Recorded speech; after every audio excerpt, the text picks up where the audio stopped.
I'm very happy today to have a word with Sasikanth Senthil, who has been an extraordinary figure behind the results that we see today.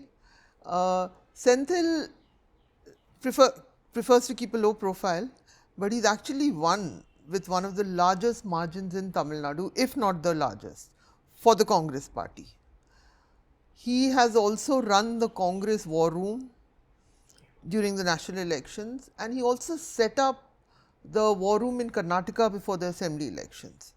More than that, Senthil has lived the middle class dream of cracking the civil services and becoming an IAS officer, which he's given up, and he has now entered parliament, and he's just 45 years old, and it's amazing, and I have so many questions to ask him. Senthil is also from a Dalit background, and I noted at a time when many people on social media are saying that the Congress is not saying enough about social justice issue, when Senthil took his oath, he spoke about injustice on minorities, Dalits and Adivasis.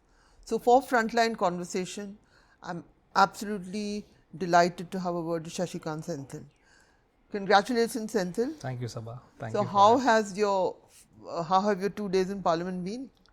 Good. It's very humbling for a person like me because the space that I come from, we wouldn't have dreamt to reach this in a matter of 50-60 years. Not only for me, for a lot of people from my community and my village, it really matters. So just tell me a little bit. You won from the seat of Tiruvallur with a margin of 5.72 lakhs. Yeah. Which is the largest in Tamil Nadu, Yeah, more than you won for the Congress party. Yeah. Even the DMK guys did not reach this kind of margin of victory. Am I correct? True. So please tell me a little bit about your background. And plus, you've cracked an entrance exam, and you've given it up. So you can't say it's humbling. I mean, you've done all of it at such, and now you're a member of parliament. I've done all that not without a certain kind of politics. I really feel that it's not only about me, and it is not about anybody who are so-called achievers by themselves. You need a certain kind of politics, you need a certain kind of environment, you need certain, and given that environment and that situation, I think then somebody can prove whatever they can. For me, I would say that defines me. That when I grew up, my father always used to say that we have two brothers. My father always used to say one is for the house and one is for the country. And the one who is for the country, I used to assume that is me. And I've always charted my life like that. And another profound statement he always used to say is that you have to look back the road that you came from. That has been always ringing in me. Wherever I go, I keep thinking that where did I come from? Where did you come from? I'm asking you, where did you come from? So I come from a first generation Dalit background. It was my father's generation who sucked up all the issues that they had. But they had a kind of politics working in Tamil Nadu which focused on social justice. And we had a great push in education because we didn't have anything else. And then with that support, he became something. He became a government servant, and then from that point onwards, he always pushed us. So I come from that visual of my village, my father's lifestyle and everything. So that defines me largely, that who I am. Being from Tamil Nadu and the fruits of the Dravida movement also define you? Yes, absolutely. Also enable someone like you? Absolutely. Without that, we are not here. Without that, you're not here. Okay, fascinating. And then you cracked the civil services exam. You get a rank also. Please tell me a little bit about that journey. Oh, that was like, I did my engineering in electronics and communication from NIT Trichy, and I was good in computers. So I thought that I should, because that was the computer era that, and then I got into a good company, but something was not working because I had this background in my mind that, you need to go back and do whatever is required. At some point I realized I cannot live with machines for a long time. I'm good at it, but no. Then I resigned from there and then joined an NGO worked with the college for some time, and then tried to see myself in the social space, which I found was working for me. And then I worked for a NGO on participative rural appraisal techniques and other things. And that's when I thought that somebody told me government is the biggest NGOs, that we should try and go there. And then I saw the civil service and tried applying and working. In a matter of 2 years, I could clear that exam. How many times did you sit for the entrance? It's like, 2 serious attempts. 2 serious attempts. And we always have a non-serious attempt also. Okay. So 2 serious attempts, and third attempt I could clear it. When I cleared it, I was the first ranker in Tamil Nadu, and then I was 9th ranker in the All India when I cleared it. Well, so it's a fantasy of middle class students to but do that's not only me.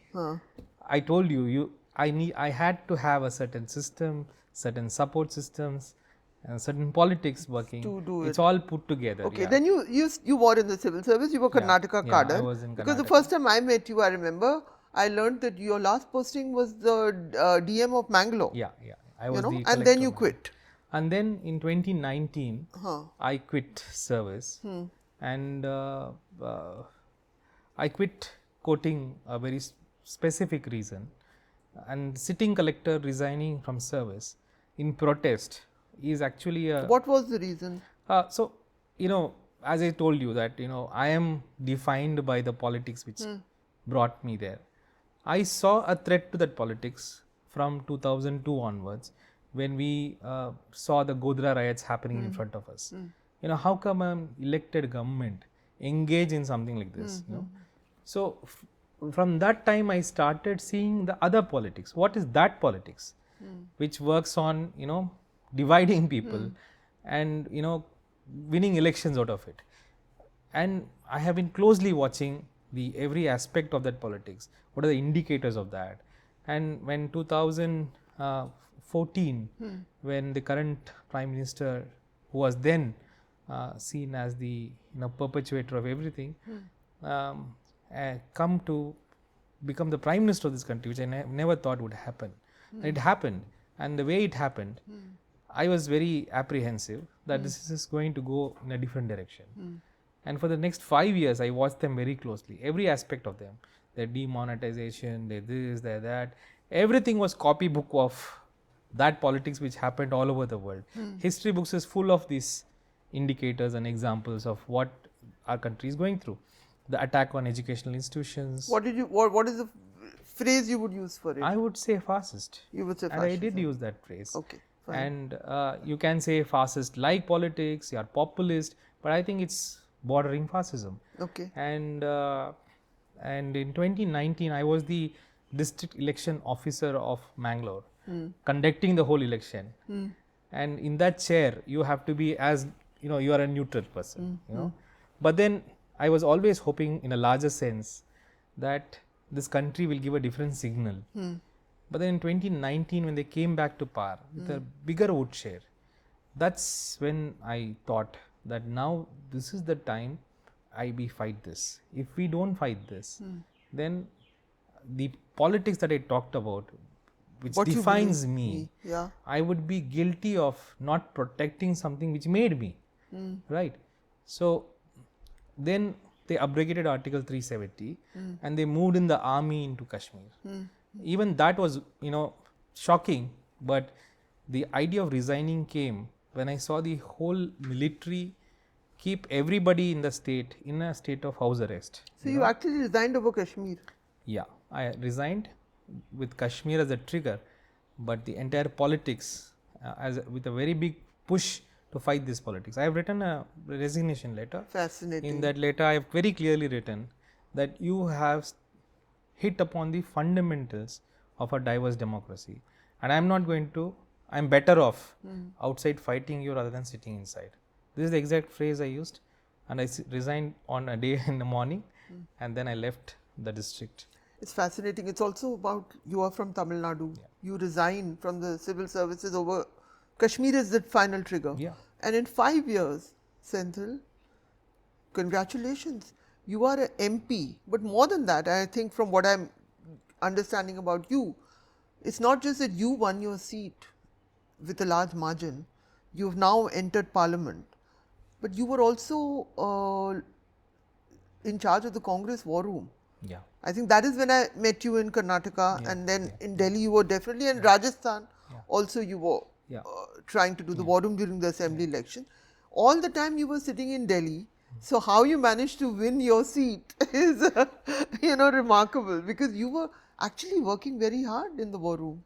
So just explain to me, with your politics, with your ideology, does the Congress, which is often seen as a status quo party, actually, how does that inspire you? See, initially I had no idea of political party. I was very much bothered about the silence in this country, but nobody was talking. The intelligentsia, political parties. So my first thing was that I thought it will take me at least 3 years to move around the country and to push. And I always thought, students, I have to talk. What is, like, I am like a very jittery fisherman who saw the tsunami coming right in the middle of the ocean and coming back to the shore to wake everybody up, that kind of thing. I'm sure many of us would have felt that, But then I was also apprehensive, and I knew a fascist government will have only violence as an answer to anything which they can't fight. So I was also apprehensive about violence. But then they brought in CA, NRC, and that required a lot of explaining to people, make them understand why would a government want to register. Anybody would have read Nazi history, would knew the first thing Hitler did was to register people and then move them into categories and then make differential laws and then use the laws to put them in concentration. This is the logical thing, everybody. So there's a lot of explaining which had to be done about CA and NRC. We did all over the country.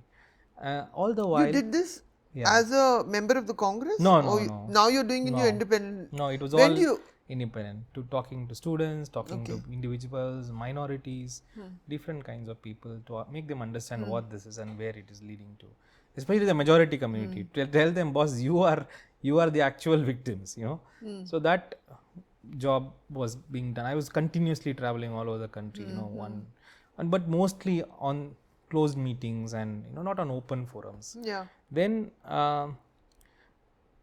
Shaheen Bagh happened.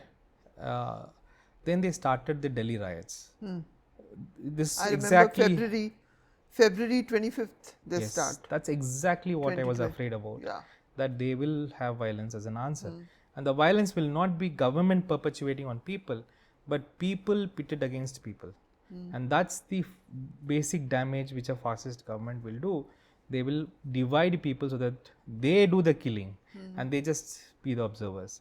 So this happened. Around 150 odd people were murdered in this one space, and I was here running, then also trying to help, running a control room, trying to help people. And so there, as a member of civil service, civil society. You've left the IAS. You're now a civil. So how does the Congress journey begin? When does that happen? That is when I thought, if innocent people are going to lose their lives, then probably I should use the political forum, the democratic space which is still available to fight them.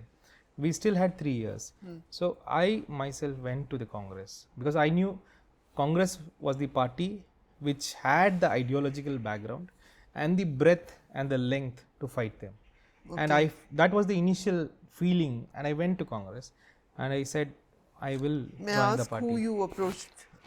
I had a senior colleague who was in Congress, so I went to him, and then he inducted me, and then I was working with the Congress in organization, not organization, in kind of little bit of help on how things are.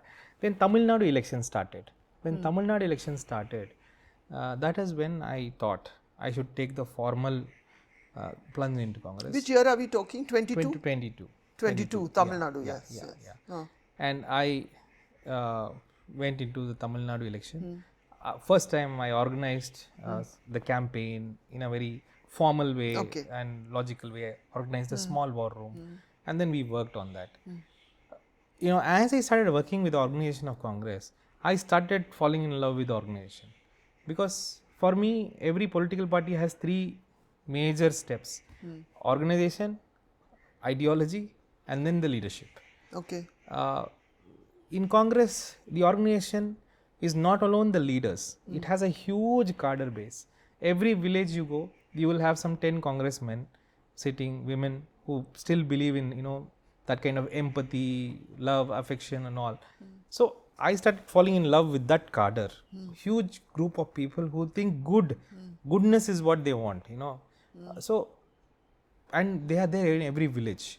And this organization is giving me that space to move around. But you were talking about South India. In the North, they were seen to have vanished. Senthil. No, they're still there. They're still there. The connection seems to have vanished. It's like the Congress comes back from the top. But the connection seems to have vanished. But in every village, you just rub their surface. They will say that we are actually Rajiv Gandhi fans. In Tamil Nadu, if you go, you will still find children Rahul Priyanka names. Yes. In Tamil Nadu, of course, South. Even in North, you just have to just scratch a little bit. They'll tell, no, we were all Indira Gandhi and Rajiv Gandhi. Indira Gandhi gave this house. Things like that. They are still having that. So, and basically people who believe in the ethos. Can I tell you my Congress connection? Yeah, I know. Without you telling, I will tell you. Yes, you tell me one. You have one. I have one, long buried. But my grandfather's elder brother was the first Congress MLA from Raebareli. Oh. Before Feroz Gandhi went there. Now you think of it, he took Feroz Gandhi around. He was the first Congress MLA. So they were freedom fighters. It comes from that legacy. But of course, I mean, there was a left component also in the party, so in the family, so it's an old connection, you're right. And I believe the ideology of Congress is the constitution. That is the written manifesto of Congress. That is the product of the freedom movement.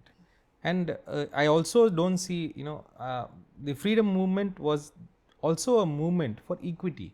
It was not just against the British, it was also in bringing these ethos that we have as the constitution.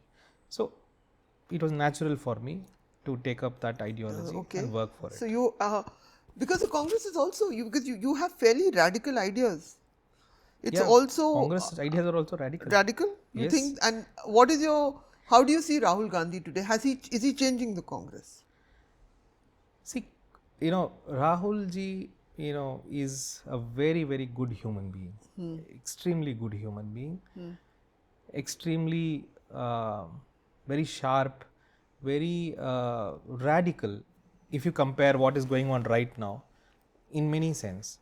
And he believes in the basic, humanistic principles. Yes. In that way, anything associated with him will change. It has to change. One great example is this Jodo Yatra. Bharat Jodo Yatra, yes. It's like today one of our biggest reasons of our success is that demonstration of character through something Congress always did. Congress languages was not rhetoric, it was not big speeches. It was walking, that was our language. And that Rahul did that in the first Yatra in particular. Yes. And if you have a leader like that, who can lead from the front and do that, the organization will change and has changed, in fact. Okay, so but there are other points. There is this, he's just taken over for the first time, a member of the family has actually taken a position as such in government. Does that mean that you will now see him as a prime ministerial candidate, or is that inevitable that the Congress will see him in the future? See, I'm not a great fan of what is going to come in the future, but I can very clearly tell that he is a leader with all the character and aspects which this country is all about. Are you talking about finding morality in public life again? Not only that, you need a certain mind to understand India. See, in India, we don't tolerate differences. We celebrate differences. That's how this country survives. We celebrate our differences. We are beautifully chaotic. One needs to understand that, and I think Rahul ji is somebody who clearly understands that and who can lead everybody towards that, and that's going to give our character and a politics for the future. I'm like not talking about us. Our generation is still over. What about the youngsters who are going to come? What is their Your politics generation going to is not over. You're just 40 in your 40s. So please, but I have one more. I have a couple of questions because of your own background. The Dalit issue. Right now, it is believed that the big shifts have taken place in the state of Uttar Pradesh because of the transformation, changing choices of the Dalit community also. At which point are we in that? You are from Tamil Nadu. You were born there, where all this caste, mobilization took place much before. Whereas the north, at the same time, I have multiple questions actually. One is how did you work in the Congress war room? But before that, as a Dalit MP right now, as an IAS officer, at what stage are we in our own history as far as Ambedkar's vision, Ambedkar's dreams, and what exactly has happened in UP as you see it, or in Maharashtra? Has there been a shift in Dalit politics? Or is it impossible to generalize? No, but I think we were in the right direction until we kind of forgot to do what had to be done, what Ambedkar ji told about, social freedom as such in the last speech. We are still yet a long way to go. I would even expand that a little and talk about caste as a very important factor. The entire burden of caste system is borne by the Dalits. Okay. It is a hierarchy. It is a graded hierarchy, as Ambedkar ji calls it. So anytime anybody who propagates caste in some way, even a surname, as innocuous as that, we may not know what impact it has, and we may be not casteist ourselves. But when we do kind of assert, or when we do a little bit of propagation for that, the burden of that whole caste system is borne by the Dalits, because they are at the bottommost. They are the bottom, right. So, and as far as questioning caste system as such, we have not gone much further. Not gone. We have kind of stopped some atrocities either or, but largely we are a casteist society. Yeah, absolutely. And casteism, patriarchy, also these are all sister brothers, they're not big difference. Yeah. So we have to understand caste system, and this caste system, how it propagates. Towards what Ambedkar visualized, I don't think we have gone a long distance, but we were in the direction. As long as we brought in a legal rational system, and we moved legal rationally towards bringing in equity, we upheld affirmative action, and when we moved, we were in that direction, and I am a product of that. So, but a lot needs to be done to understand the whole nexus. It's not just addressing Dalits. You can't just address Dalits as such. It's the system which is the problem. Is the Dalit, it's again a very terrible generalization, but I'm going to make it. After all these years after independence, is the community, have Dalits come up? You are there.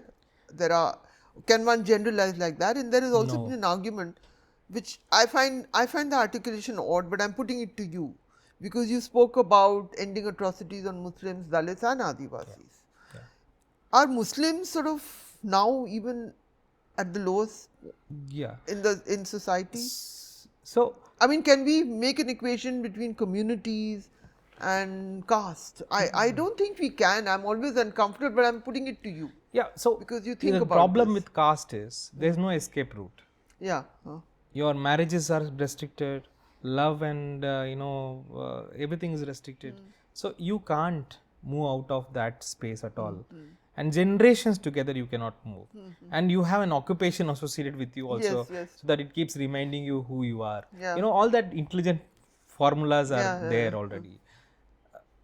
With communalism, there might be escape routes, but with BJP and RSS, in fact, very interestingly, I observe, they are actually making the Muslims the new Dalits. Yeah. Even though you were in Bangalore, where there's quite a lot of wealth with the Muslim community. Yeah. So it's in Karnataka. So just explain the equations now to me. Wherever the lowest of strata, social strata, gathers wealth, then there will be there will be violence. There will be people who will be put into more problem. Caste will become more stronger.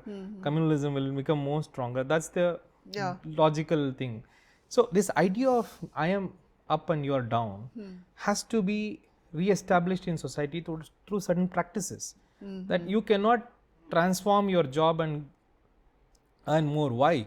Because then you will go beyond me. You have to. So the only way, smart way that in governance we have found is the affirmative action to bring up a community so that it is equal. But Muslims cannot get reservation per se except through caste groups. They do. I know this. Nitish Kumar gives occupational groups of Muslims. They are in the various lists. Yeah, because caste has no escape route is what and there is this idea of pollution which is now being talked about the Muslims. Earlier that was not the case. Now when you saw the COVID, also they brought in this Tablighi Jamaat, ye log aise fek.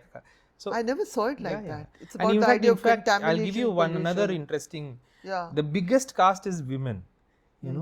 You have everything which is there on a caste system in women also.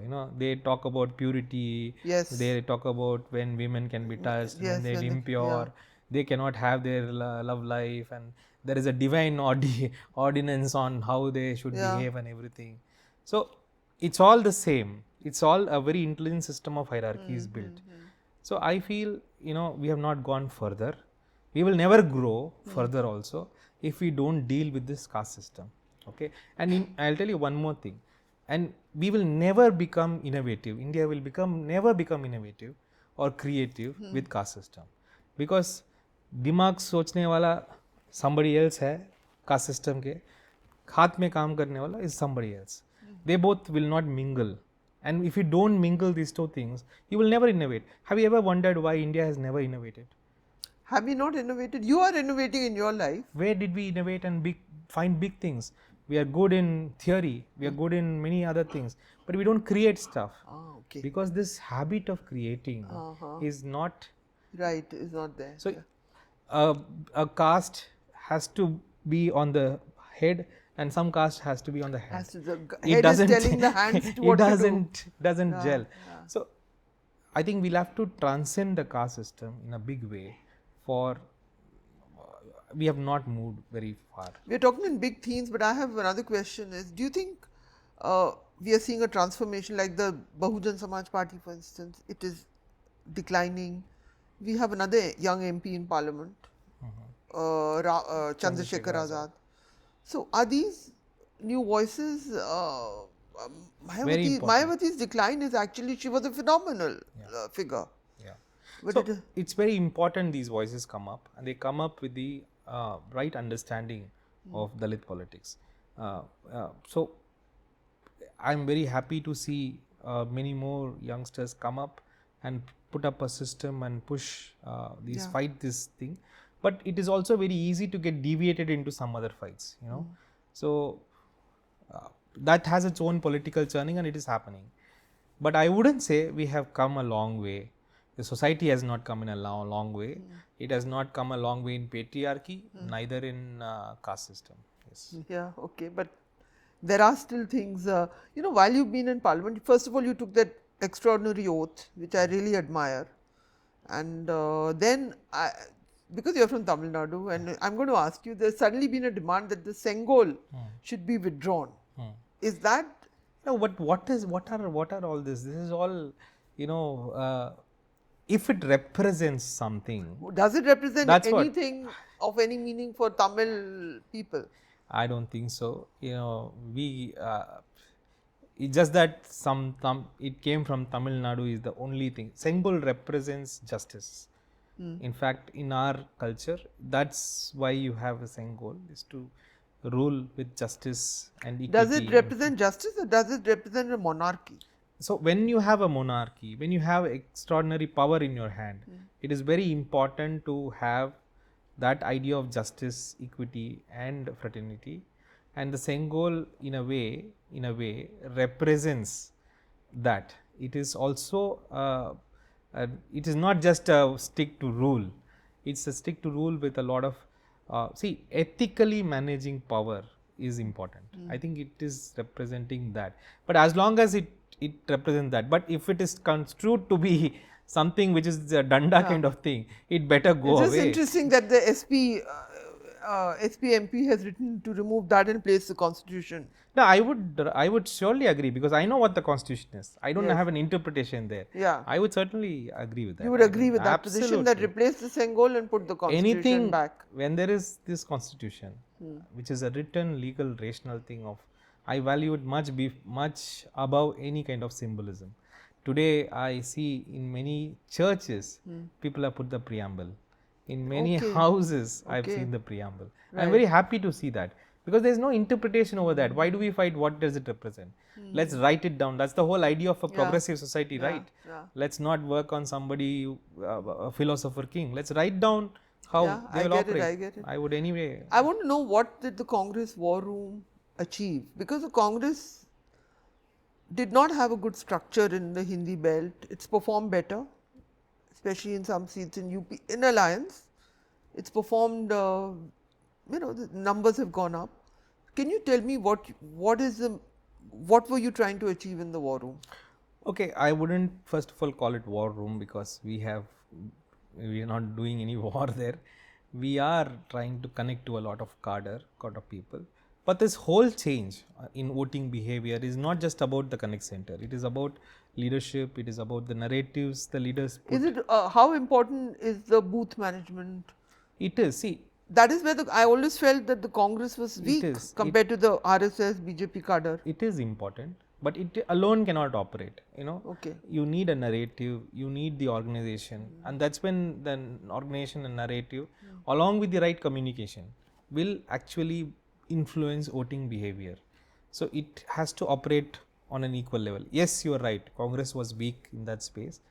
That we tried to balance it this time. But I also have to say this, that Lok Sabha elections are largely narrative elections. Okay. What is the narrative that the leader is going to give? So What was the narrative as you understood it? this time we were very clear, at least Rahul ji was leading the narrative, and he had excellent clarity in what the narrative should be, and more than that, what it cannot become. What was it? Please just tell me what you saw. The BJP had a narrative on the lines that we expected it.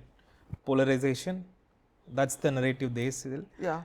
They work on the fear of a voter's mind, that ye hoga to wo ho jayega types. We wanted to go perpendicular, not at all parallel in any way to them, perpendicular, dissecting the livelihood issues, dissecting employment, dissecting women's empowerment, and we proposed 5 guarantees, everything affecting a family. We promised certain I know the guarantees because you were part of it in Karnataka. I have seen those. Yeah. And you were happy, but the point is, there's also been a lot of criticism that can they be afforded? Is the Karnataka government being able to pay its bills? Karnataka is paying it. Paying its bills. Karnataka is paying it, and we have thought over it. It is not without the It's thought not without process. thought It and is brought application. out. So it's working out. Yes, it is And working then I remember, I believe that the Prime Minister actually picked up the idea of Modi ki guarantee after the Karnataka election, Congress ki guarantee, and he ran The with word it. guarantee was flicked by. In But fact, it didn't work. It boomeranged. It boomeranged on let him. me rewind. A year before, he was calling it Revdi, Yes. if you remember. Revdi, yes. Yeah? Yes, And he was making fun of Yeah. it. And then he took the word himself, as usual, Yeah. without any shame, and then used it as Modi ki guarantee. Yeah. But the problem is, he never told what that guarantee was. Modi was the guarantee. Yeah. Modi is the guarantee. So- And I think that was counterproductive with the 400 seats, with his own party, with his own larger ideological family. Just Modi. Anyway, that's for another conversation. But so that is the one. So you felt the economic issues, or was it the caste census? No, was it was it not just the- reservation that he will take away reservation? So the primary line is the economic issues. Now, there is another line that BJP themselves had given in our hand, that they are not going to wait, they are going to change the Samvidhan, right? And then that whole idea of 400 par, what easily people could understand that these guys are going to do this. Now, they are giving a brand of majoritarian politics, saying that हम हिंदू है, हिंदू का ये problem हो रहा है. So India is the only country where even this majoritarian line is fake. You know, in other majoritarian countries, there is real majoritarianism. Why is this fake? Because you know, in other majoritarian countries, you have undue advantage for the majority, and then the minority gets a very tough deal. This is what the majority here in India, the majority itself gets a rough deal from BJP. Now, when I ask for caste census, who am I asking for? I am asking it for the Hindus. Yeah. And the vast majority of the Hindus are going to get benefited out of that. Why wouldn't BJP not want it? Why do they not want it? Because they care a damn about Hindu and Hinduism. They only use it as a tool to gain votes. In their hearts, they are castists. And they are casteist people sitting on the higher echelons, trying to flummox the rest of the caste system to make believe they are actually one. And that's. But Narendra Modi is OBC. Yeah, but he doesn't care about OBCs. He should have been fighting for the caste census. Why is he not? So he is this opportunist who is just nullified with the upper echelons and trying to utilize the whole fake narrative of Hinduism, Hindutva, to gain votes. That's all. And after they gain votes, their actual enemies are these OBCs, SCs, STs. Muslims have, I don't think they have much to do with Muslims. They do that so that they get votes of these people.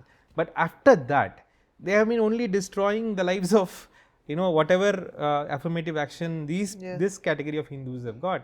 So that's why I say India is the only country where Hinduism, what this whole majoritarian politics is also a fake majoritarianism. Yes. So this has been absolutely fascinating, Senthil. We've just talked about so many things and it's been a delight, and thank you so much. It's been a pleasure, Sabha.